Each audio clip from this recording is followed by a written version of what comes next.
전 윤석열 대통령의 64번째 생일이었습니다. 축하 꽃바구니가 배달이 됐다는데 경호처 직원이 받아갔다고 알려졌습니다. 그런데 탄핵 심판 청구서만큼은 계속 받지 않고 있습니다. 대통령에 대한 문서 송달 현황은 어제와 동일하게 아직 미배달 상태입니다.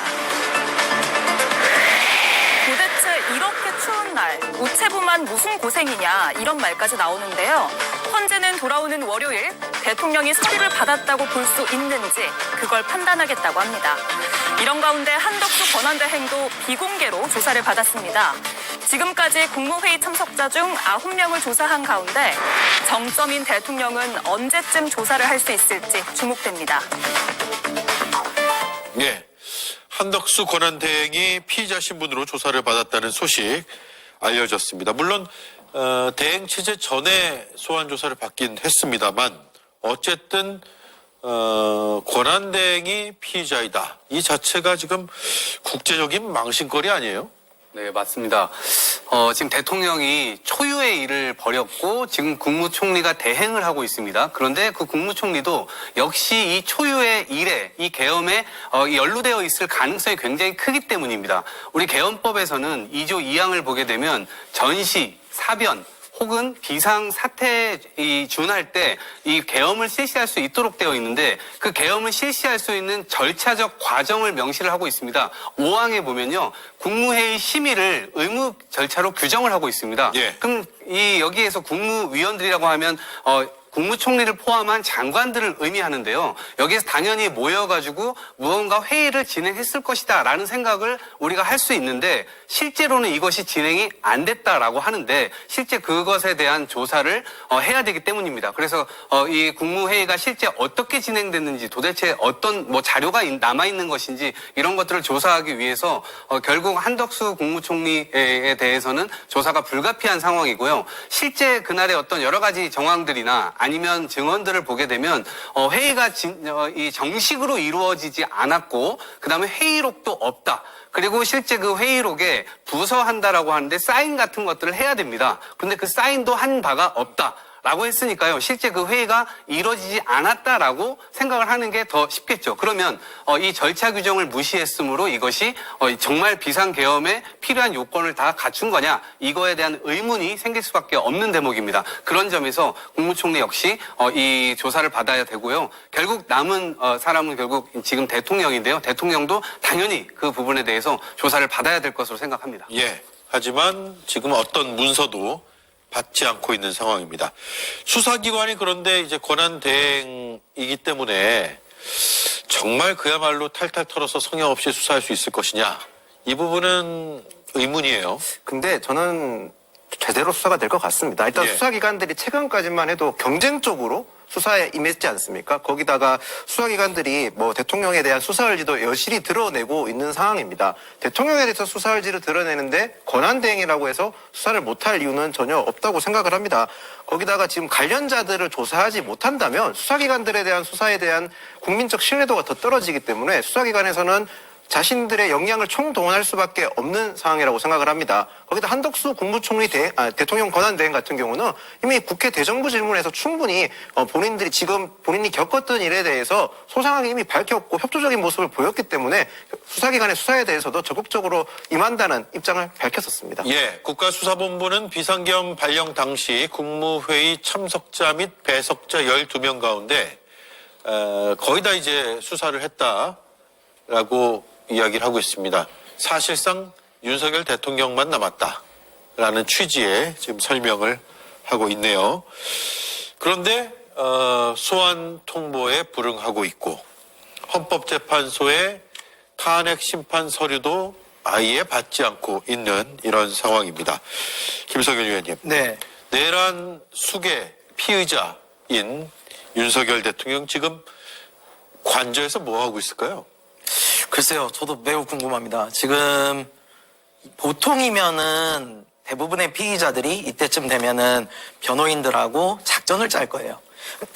어떻게 하면은 이런 것들을 피해갈 수 있을지 이런 것들을 할 텐데 그 정도의 변론 작전만 짜고 있으면 다행입니다.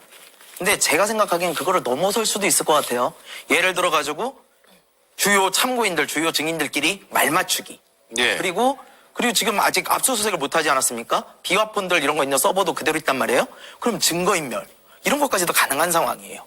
그러니까 지금 이대로 시간을 보내고 있는 거는 말이 안 되는 거예요, 사실은. 그리고 지금 헌재 서류도 4일째 안 받고 있는 거거든요. 헌재 탄핵 심판 접수 서류 통지서도 안 받고 있고. 근데 이쯤 되면요, 영장 청구해야 됩니다. 영장 청구해서 증거인멸 우려를 가지고 신병 확보를 해야 돼요.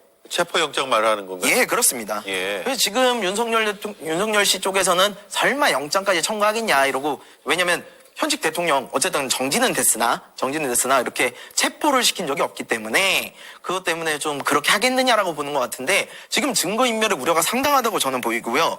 그리고 지금 이 사안 자체가 주범은 내버려 둔 채 공범만 잡고 있어요.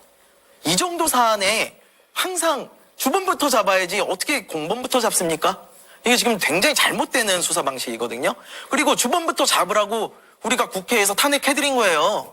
그러면은 수사기관들 정신 차리시고 지금 빨리 주범부터 좀 확보하기 바랍니다. 수사기관에서 지금 명분 쌓기 하는 거는 아닐까요? 그러니까 소환 통보했는데 불응. 소환 통보했는데 불응. 그게 오케이. 일반적인 케이스죠. 오케이. 그럼 이제 체포의 필요성이 커졌다. 네. 들어간다. 네. 인데 저는 이제 궁금한 게 체포영장이 발부가 돼도 관저로 진입을 할 수 있을까요? 이거는 전적으로 한덕수 권한대행한테 달려있다고 저는 봅니다. 서류도 못 들어가는데? 네. 한덕수 권한대행 자체가 지금 사실은 대통령이 탄핵은 됐으나 경호는 받는 상황이거든요. 예. 근데 그 경호에 대한 책임자는 한덕수 권한대행이에요. 그럼 한덕수 권한대행이 이 정도 상황이 됐으면 당연히 압수수색 열어줘야 되고요. 그 다음에 이런 법원으로부터 정당한 영장을 받아왔으면 공무집행방해 하면 안 됩니다. 예, 그런 거 명심하셔야 되고, 그런 거 방해하라고 권한대행 앉혀놓은 거 아니에요. 그러니까 그런 부분에 대해서 우리 국민들이 지금 탄핵이 아직 끝난 게 아니니까 유심히 지켜보시고 권한대행이 딴짓 못하도록 좀 봐야 될 것 같습니다. 권한대행이 길을 좀 터줘야 된다 이 말씀이네요. 네, 그렇습니다. 자, 그런데 25일 크리스마스입니다. 그날 공조수사본부에서는 윤석열 대통령에게 나와라 소환 통보를 했죠. 네. 또 뭉갤 가능성이 꽤 있죠. 그럼요. 근데 사실 저는 알고 있습니다. 지금 이 사람이 뭘 하고 있을지. 지금까지 드러난 객관적인 정보를 종합적으로 분석해본 결과 술을 마시고 있을 것 같습니다. 예. 네. 그리고 정말 화가 나는 건 최소한 이 사람은 따뜻하게 있잖아요. 그런데 이 집배원분은 이 추운 날 20분이나 관저 앞에서 우편물 받기를 이제 기다렸다는 집배원분은 무슨 죄입니까? 정말 화가 나고요. 이게 시간을 계속 끈다고 계속 끌어지는 일도 아니고 아까 말씀하신 것처럼 체포영장 사유가 하나 추가될 뿐이라고 생각을 합니다. 그리고 이 윤석열 측 변호사는 이렇게 얘기를 했죠. 대통령이 오란다고 가고 그런 것은 아니지 않나라고 얘기를 했는데요. 아직도 윤석열이 대통령인 줄 착각하고 있는 것 같습니다. 누가 오란다고 오고 가고 그럴 입장이 아니다라는 권위를 세우려면 그에 상응하는 사회적 지위가 있어야 되는데요. 지금 윤석열은 법적으로도 직무가 정지된 상태이고 사회적으로도 지위를 모조리 상실한 그냥 중대 범죄자일 뿐입니다. 예. 자, 피의자 소환 상황을 저희가 그래픽으로 그려봤는데 한번 보겠습니다. 검찰 특별수사본부와 공조수사본부로 나눴는데 일단 주요 혐의는 내란의 우두머리다라고 적시를 했고요. 다른 사람들의 영장에 그렇게 적시를 했습니다. 그리고 직권남용 혐의까지 받고 있고요. 출석 요구한 날짜 일단 검찰에서는 지난 15일에 나오라고 했는데 불응. 그래서 21일에 또 나오라고 했는데 그날 오전 10시, 내일이네요. 내일 오전 10시에 나올지 안 나올지는 봐야 될 것 같습니다. 공조수사본부는 18일에 나와라 라고 했지만 나가지 않았고요. 그리고 25일 다음 주 오전 10시로 통보가 또 한 번 됐는데 전화일도 나갈지 안 나갈지는 알 수가 없습니다. 그래서 일단 21일, 25일에 소환 불응 가능성이 지금 꽤 큰 상황인데 물론 상황을 지켜보죠. 전격 출두할 가능성도 있습니다. 물론 본인이 헌법재판소에 나가서 직접 본인의 변론을 하겠다고 했으니까 검찰이나 공수처나 경찰이나 못 나간다는 이유는 또 없죠. 자, 그런 가운데 윤 대통령이 계엄군의 국회의원 체포 방법까지 지시했다는 진술이 또 나왔습니다. 이 부분이 중요한 이유는 어제 석동현 변호사는 체포의 채자도 얘기하지 않았다 라면서 내란도 아니고 국회의원 체포나 신병 확보도 아니었다라고 주장했지만 전혀 반대의 진술들이 나오고 있는 건데 수도 방위 사령관을 지냈던 이진우 전 사령관이 현장에서 대통령으로부터 수차례 전화를 받았고 이 중 2차례 통화에서는 국회에 들어가서 끌어내라 라는 취지의 명령을 받았다라고 검찰 특수본 조사에서 진술을 했다라는 것이고요. 대통령이 4명이 들어가서 1명씩은 데리고 나올 수 있지 않느냐. 이 말이 뭐냐면 4인 1조로 들어가서 1명씩 체포해라 이 얘기거든요.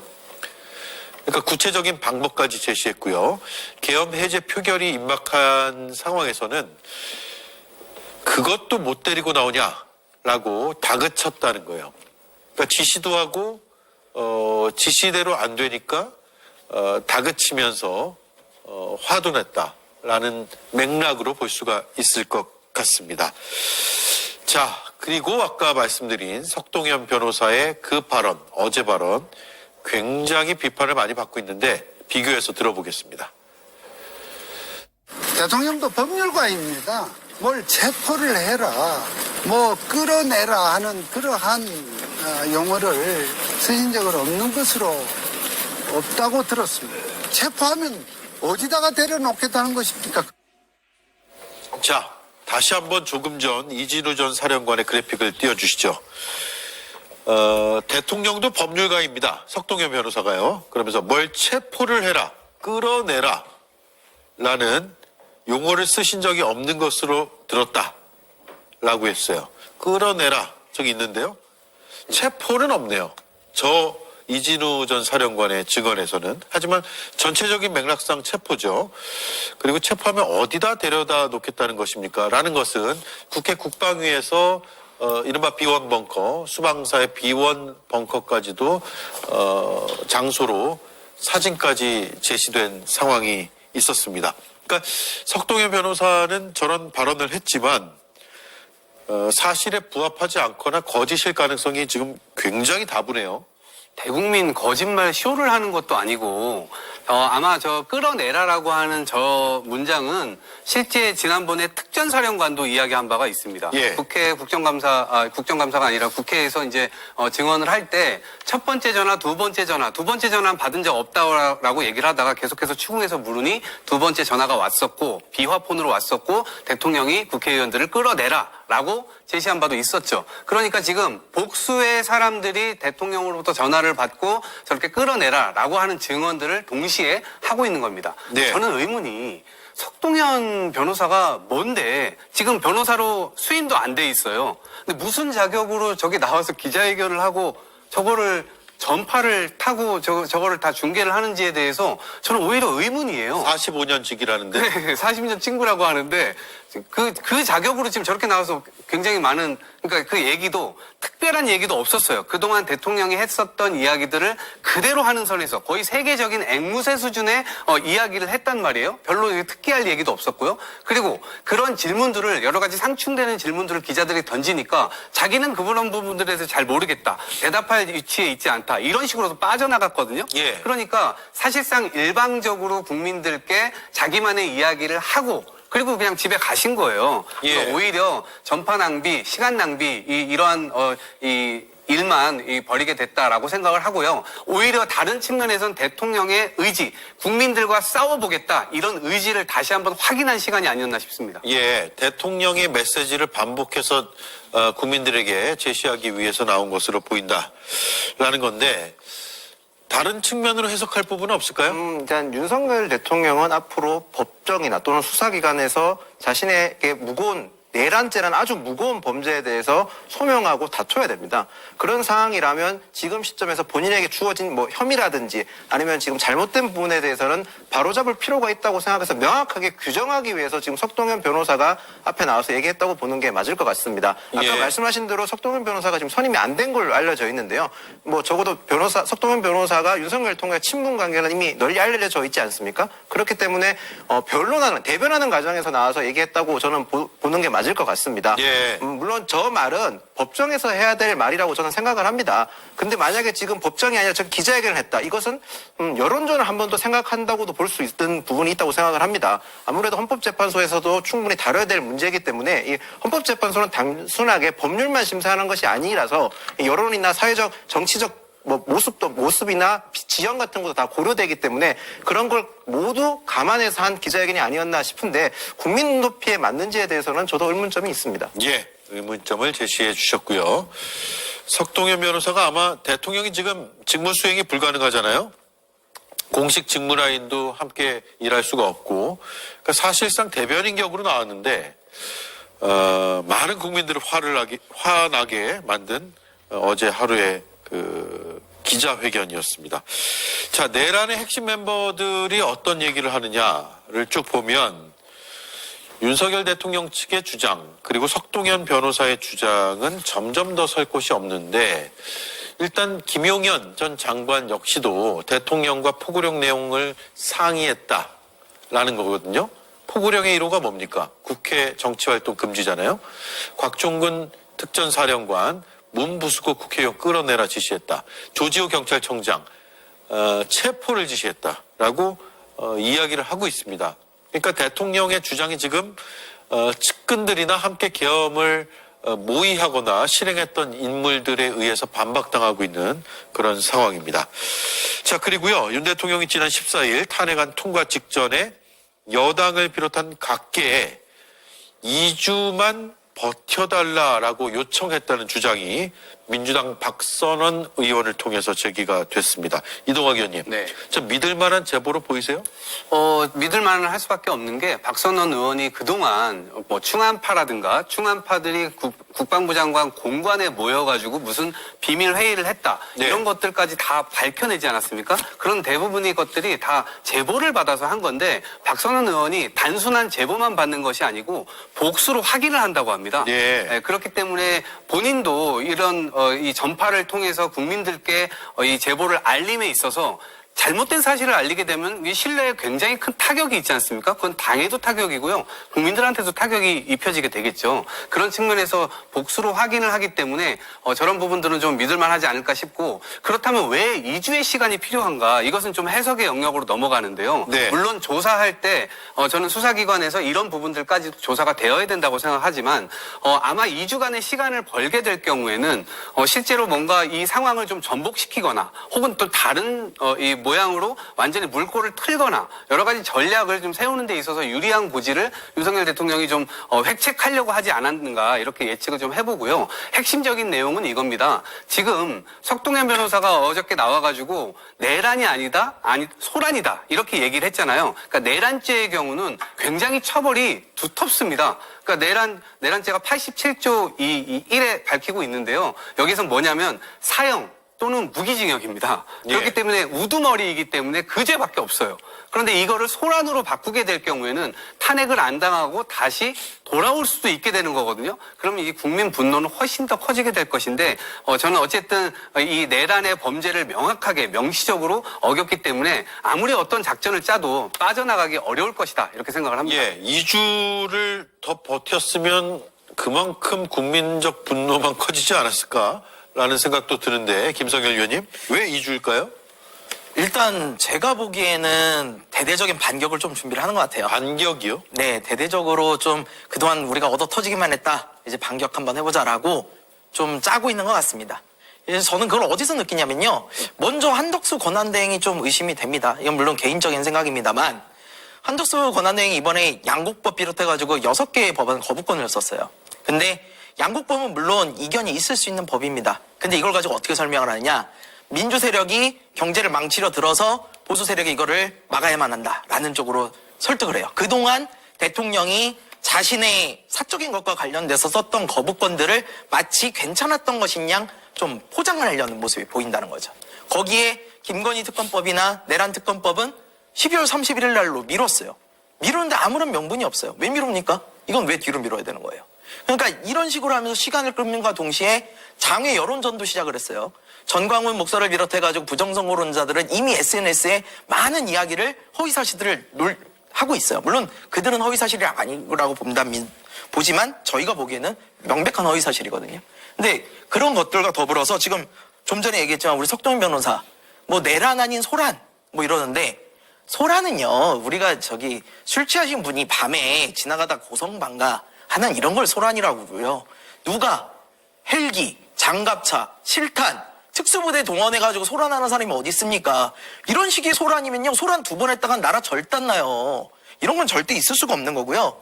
이런 걸 봤을 때 우리가 진짜 지금 절대 경계심을 늦춰서는 안 된다. 탄핵은 아직 끝나지 않았다. 그래서 이 시간 벌기에 당하지 말고 만약에라도 정말 만약에 윤석열이라는 사람이 돌아오면은 그러면은 정말 이 혼란은 걷잡을 수가 없을 거거든요. 제가 보기에는 외환위기 때보다도 더 큰 경제적 혼란이 올 수 있어요. 그러니까 우리가 그런 일이 없도록 돌다리도 두들겨 가면서 이 탄핵에 대해서 좀 더 집중을 해야 될 때다. 그렇게 생각을 합니다. 예. 자, 첫 번째 이슈 여기까지 듣고요. 햄버거 집으로 가겠습니다. 이수진 앵커가 브리핑하겠습니다. 선생님, 저희 JTBC에서 나왔는데요. 혹시 노사원 씨 친할 때도 쉬고 저도 괜찮아요. 몇 년간 쉬고 아주면이 저도 괜찮아요. 시골에서도 이제 이렇게 유명하니까 시골에서도 가지고 그런가 봐요. 정면도 하고. 햄버거집 모의를 주도했던 노상원 전 정보사령관의 집을 저희 JTBC 취재진이 찾아갔더니 무당집이 나왔습니다. 동료 무속인 말에 따르면 노 씨는 사주를 받을 뿐 아니라 영적인 끼도 있다고 합니다. 윤석열 정부와 관련이 있다는 무속인은 왜 이렇게 많은 건지 천공, 건진, 무정, 명태균 그리고 노상원 씨까지 총 5명입니다. 그런데 이 노상원 전 사령관 간단치가 않습니다. 민간인 신분으로 햄버거집 회동을 주도했을 뿐 아니라요. 윤석열 대통령과는 캠프에서부터 인연이 있다거나 김용현 전 장관이 노상원 지시가 내 지시다라고 말했다는 보도까지 나왔습니다. 다시 말해서 계엄의 비선실세라는 거죠. 계엄의 실세 중 한 사람이 민간인이자 무속인이라는 건 우연일까요? 이 정권의 필연일까요? 예. 자, 이번 사태에서도 민간인이자 무속인 혹은 역술인이 등장을 했습니다. 햄버거집, 무당, 점집, 정보사, 계엄 전혀 어울리지 않는 단어가 지금 한데 섞여서 무엇인가를 말하고 있는데 저는 일단 키워드는 민간인인 것 같아요. 민간인 노상원 어떤 인물입니까? 우선 2016년도에 이 박근혜 대통령을 탄핵할 때 당시에 굉장히 중요하게 생각했었던 게 민간인 최순실이 국정에 관여했다. 그래서 국정농단이라는 단어를 사용했습니다. 그런데 지금 이제 민간인 노상원 씨가 여기에 개입했다. 이건 완전 국방농단입니다. 국방부가 통째로 농단당한 사건이라고도 보여지는데요. 이분이요. 육군사관학교 41기 출신입니다. 예. 김용현 씨가 전 국방부 장관 김용현 씨가 4학년 때 1학년이었던 연이 있고요. 그다음에 이 777 부대 사령관도 역임을 했고요. 그다음에 육군 정보 학교장도 역임을 했습니다. 그리고 전 정보 사령관입니다. 이 과정에서 수많은 선후배들과의 어떤 연결고리, 그다음에 정보 통이기 때문에 이 업계에서의 어떤 연결고리나 네트워크망이 촘촘했던 것으로 알려지고 있고요. 이분이 실제로 김용현 씨의 아주 최측근으로 알려졌고 캠프에도 또 가담했던 것으로 알고 있습니다. 예. 그러다 보니까 김용현 씨의 오른팔이다 보니까 우리가 이번 계엄 사건을 보다시피 대통령의 오른팔처럼 움직인 것이 김용현 전 국방부 장관 아니겠습니까? 그러니까 굉장히 핵심적으로 움직였던 정황들이 계속해서 나오고 있는 상황이고 더더군다나 2018년도까지 군 생활을 했는데 당시에는 성추행으로 불명예 퇴직을 하기도 했습니다. 그리고 2019년부터 역술인으로 변신을 해서 실제 이 역술인 활동을 지금 한 것으로 알려졌는데 정말 이게 기가 차다는 말밖에는 나오질 않습니다. 예. 자, 성범죄로 군복을 벗은 민간인이 햄버거 집에서 계엄 모의를 주도했다. 김석일 의원님. 앞서 뭘 물어봐야 될지 모르겠습니다. 앞서 앵커님께서 말씀하신 것처럼 전혀 연관성이 없는 단어들이 서로 연관이 되는 아주 기이한 현상이 나오고 있는데요. 근데 저는 이 생각도 합니다. 정말 허를 찔렸다라는 생각도 해요. 아니 누가 이렇게 트인 햄버거 집에서 어른 4명이 모여가지고 계엄을 모의할 거라고 상상이나 하겠습니까? 예. 그럼 저는 이 부분에 대해서 오히려 굉장히 신경을 썼을 수도 있다는 생각이 지금은 듭니다. 왜냐면은 이렇게 지금 보면은 같이 모였던 사람이 노상원 전 정보사령관, 문상호 현 정보사령관, 정땡땡 정보사 대령, 김땡땡 정보사 대령 이렇게 이제 모였는데 이런 사람들이 한꺼번에 만약에 어떠한 술집이나 뭐 이런 곳에 가 있었다면 누군가 그거에 대해서 의심을 했을 수도 있죠. 근데 햄버거 집에 모여가지고 계엄 모일 줄 누가 생각했겠습니까? 예. 그러니까 오히려 그런 거에 허를 찔려서 모았을 수도 있다고 생각하고요. 여기서 핵심이 되는 내용은 이 사람들이 그럼 계엄 사전 모의를 뭘 했느냐? 가장 핵심이 되는 거는 선관위 장악에 대한 논의를 했다는 겁니다. 제가 전에도 한번 말씀드린 적이 있지만 이번 윤석열 내란의 가장 핵심은 선관위 장악이에요. 선관위 장악을 통해서 뭘 하려고 그랬냐?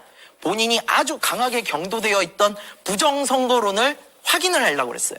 그래서 부정선거를 확인한 다음에 국회의원들에게 재선거를 실시를 해서 입법권까지 장악해서 이 나라를 독재의 나라로 만들어 가려는 게 이 내란의 핵심이었거든요. 네. 그래서 이 정보원들을 모아다가 이 정보사 사령관들을 모아다가 선관위 장악이라는 이 특수한 상황에 대해서 모의를 계속 하게 한 거죠. 근데 저는 이거에 진짜 놀라운 것 중에 하나가 이 사람에서도 또 주술의 냄새가 난다는 게 지금 굉장히 놀라운 건데 노상원 씨가 점집을 운영했다고 지금 또 그러고 있잖아요. 그래서 이 정말 윤석열 정부와 이런 것들은 뗄 수가 없는 부분이 있구나. 예. 네, 그런 생각을 좀 합니다. 예. 자, 정모대령 최근 자백을 했습니다. 4명 중 1명이에요. 오늘 변호인이 입장을 냈는데 구체적인 실행 준비 단계, 뭐 행동 계획까지 다 준비를 했고 어떤 인력 배치 이런 것들도 다 준비했다. 이런 이른바 실토를 했어요. 정대령은. 그리고 국민 앞에 사죄드린다고 했죠. 그러니까 정보사 지휘관급 중에서 첫 잘못을 인정하고 자신의 사과도 했던 사례입니다. 근데 앞으로 물론 선관위 장악 같은 구체적인 계획까지 다 밝혔기 때문에 뭐 거기에 따른 자신의 잘못도 사죄를 다 했습니다. 근데 문제는 본인의 잘못을 인정했지만 앞으로 나머지 정보사 관련자들은 구체적인 입장이 지금 없습니다. 그러니까 예. 나머지 정보사 입장과 정보사 관련자들의 입장과 본인의 입장이 첨예하게 대립할 수가 있기 때문에 수사기관에서는 대질신문이라든지 다른 여러 가지 방식을 통해서 진실 규명을 해야 될 것으로 보입니다. 예. 자, 이 햄버거집이 왜 햄버거집이냐 궁금했고 일각에서는 이게 햄버거집에서 모였다라고 해서 거기서 무슨 계엄을 논의했겠냐. 그러니까 이게 이 사안이 별거 아니다라는 식의 근거로 주장을 하는데 오히려 뒤집어서 굉장히 중요한 단서가 되는 거 아니에요? 이 장소가? 네. 이게 원래 공작의 기본 원칙이 이거라고 하더라고요. 예. 일부러 사람이 많은 시끌벅적한 곳에 가서 도청을 하기 어렵게 만드는 도청, 감청 네. 피한다 이거죠? 네, 그런 원리라고 하는데 아무리 그렇다고 해도 이 정말 낮은 수준의 정말 국민의 한 사람으로서 너무 창피하고요. 네. 한편으로는 이 수준이 낮아서 정말 천만다행이었다 이런 생각이 듭니다. 그런데 이 햄버거집 회동을 통해 우리가 오히려 알 수 있는 거, 확인할 수 있는 건 이들이 하는 행위가 찜찜하고 뒤가 구린 일이라는 걸 알고 있었다는 거죠. 이게 정상적인 범주 내의 군대 작전을 논의하는 거였다면 비선실세가 아닌 정상적인 직위가 있는 사람이 정상적인 공간, 작전 통제실 안에서 논의를 했겠죠. 윤석열은 지금 계속 이 계엄이 불법이 아니다. 뭐 통치의 행위 중에 하나다 이렇게 당당한 척 전략을 하고 있는데요. 네. 이 노상원이라는 비선이 개입을 했던 것만 봐도 햄버거집에서 회동을 했던 것만 봐도 이 모든 게 불법 내란 모의였다라는 사실을 증명해 주는 것이라고 생각합니다. 네. 자, 노상원 씨는 2018년에 이미 성범죄로 그만뒀는데도 불구하고 군복 벗고도 현직 정보사령관과 정보사의 대령 2명을 불러 모을 정도의 막강한 실력자인 것 같습니다. 이 부분은 좀 다시 한번 이따 다룰 텐데 육군사관학교 41기 김용현 장관이 38기 38기입니다. 예, 38기니까 3개수 차이고 그리고 육군사관학교 41기 중에서는 굉장히 선두권이었다고 하더라고요. 입학 성적도 좋았고 뭐 여러 성적도 좋았고 그런데 성범죄로 물러났고요. 계엄 관련한 햄버거집 회동을 주도한 사람입니다. 지금 구속 상태에 있습니다. 자, 그런데 이 햄버거 집에서 논의했다는 내용이 이게 굉장히 심각한 내용이에요. 정모 대령 측에 따르면 중앙선거관리위원회의 명단을 확보한다. 그리고 실무 인원을 편성하고 차량을 편성한다. 2인 1조. 저 실무 인원이라 그러면 계엄군을 얘기하겠죠. 그리고 출근 선관위 직원을 지정 장소로 이동시킨다. 그런데 강압적 수단을 검토한다. 즉 다시 얘기하면 납치할 수 있다는 얘기죠. 납치하거나 다른 방식으로 다른 장소로 이동시킨다라는 것이어서 이런 논의까지도 했다라는 게 정모 대령 측에서 나온 진술입니다. 즉 어제 석동현 변호사나 지난주에 윤석열 대통령이 담화로 얘기했던 그런 내용과는 전혀 다른 저는 구체적인 내란의 증거들이 나오고 있습니다. 자, 어떻게 봐야 됩니까? 이동학 의원님?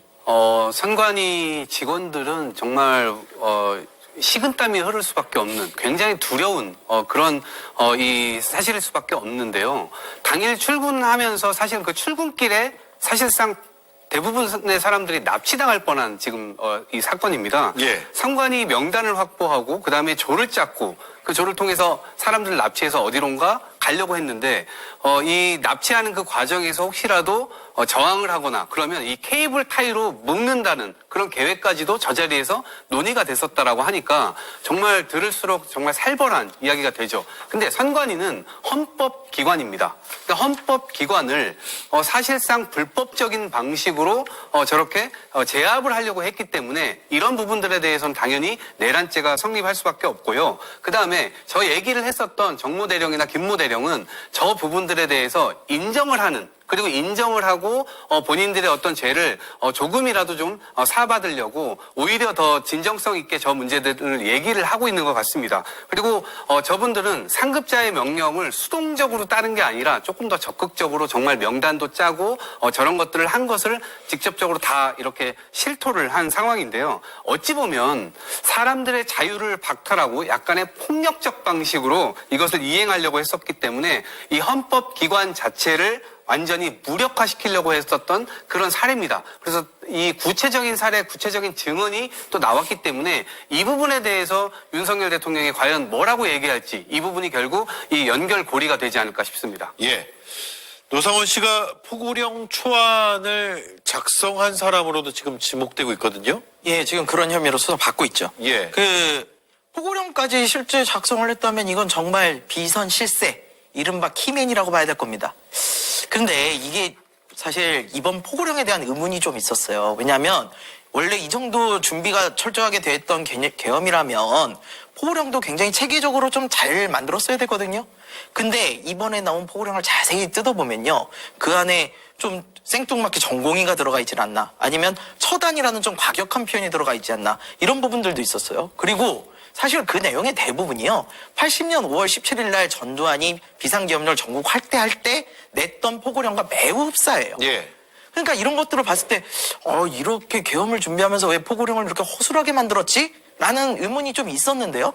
이거를 만약에 민간인 비선 실세가 혼자서 이걸 만들었다면은 이제 이해가 가는 부분이 있는 거죠. 그래서 이렇게 좀 허술해 보이지만 아주 민주주의를 억압할 수 있는, 그 결과물로는 아주 나쁘게 나올 수 있는 그런 포고령이 나온 것이 아닌가라는 생각을 합니다. 예. 자, 문상호 정보사령관 진술 내용을 쭉 보면 노상원 뒤에 김용현이 있다. 네. 진짜 기가 차죠. 이 군대 지휘 체계를 전혀 모르는 사람이 봐도 너무나도 비정상적인 상황입니다. 이걸 뭐 회사로 비유를 하자면 퇴직한 부장님이 밖에서 따로 자기가 이제 뽑은 몇몇 사원들 데리고 예. 회사 운영에 대해서 작전도 짜고 지시도 하고, 그런데 이것 자체로도 너무 문제적인데 더 문제는 회사 사장님이 팀장들 보고 이 사람 지시가 내 지시니까 따라라 라고 하는 격이거든요. 예. 이 국방농단에 비선 실세가 있다라는 것 자체도 놀라운데 국방부 장관이 이거를 든든하게 떠받쳐주고 있었다라는 것 자체가 사실 이게 뭐 개인의 몇 명의 일탈이 아니라 조직적인 범죄였다라는 것을 증명해주고 있다고 생각하고요. 그런데 사실 그게 또 그렇게 크게 놀랍지도 않은 게 원래 윤석열 위에 김건희 있고 김건희 위에 명태균 있었잖아요. 예. 이 정부가 어떠한 방식으로 꾸준히 작동해 왔는지를 보여주는 하나의 장면이라고 생각합니다. 네. 자, 김인영 의원님. 네. 정보병과가 이번 사태로 인해서 굉장히 안 좋은 뭐 선입견, 편견 이런 게 생길까 봐 걱정이에요. 네네. 어쨌든 노상원 씨부터 지금 다 이제 정보 쪽에서 일했던 군인들인데 현역 군 간부들에게 노상원 씨가 자신이 인사권을 행사할 수 있다. 그러니까 너 이번에 네가 뭐 하고 그 다음에 네가 뭐 하면 돼. 이런 얘기까지 했다는 거 아니에요? 그러니까 저희가 정보사에 대해서 조금 짚어야 될 부분이 있습니다. 예. 정보사는 대북 정보를 담당하는 특수병과입니다. 예. 거기에 따라서 인력도 생각보다 많고요. 장비도 많습니다. 각종 뭐 기계화 장비뿐만 아니라 인력들이 쓰는 북한군을 위장한 장비도 많이 쓰고 있는 부대이긴 합니다. 그런데 문제는 정보사가 굉장히 폐쇄적인 조직입니다. 1990년 이후부터 단 한 번도 정보병과가 아니면 정보사령관을 할 수가 없었습니다. 예. 근데 문제는 이렇게 거대한 조직에 대해서 외부 감사가 2017년 기무사로부터 이후에는 한 번도 받지 못했습니다. 이유는 문재인 정부 때 기무사를 방첩사령부로 좀 격화시켰죠. 인력도 감축하고 여러 가지 권한도 많이 축소시켰습니다. 그래서 정보사는 방첩사로부터 방첩사는 정보사를 감사할 권한이 없어졌습니다.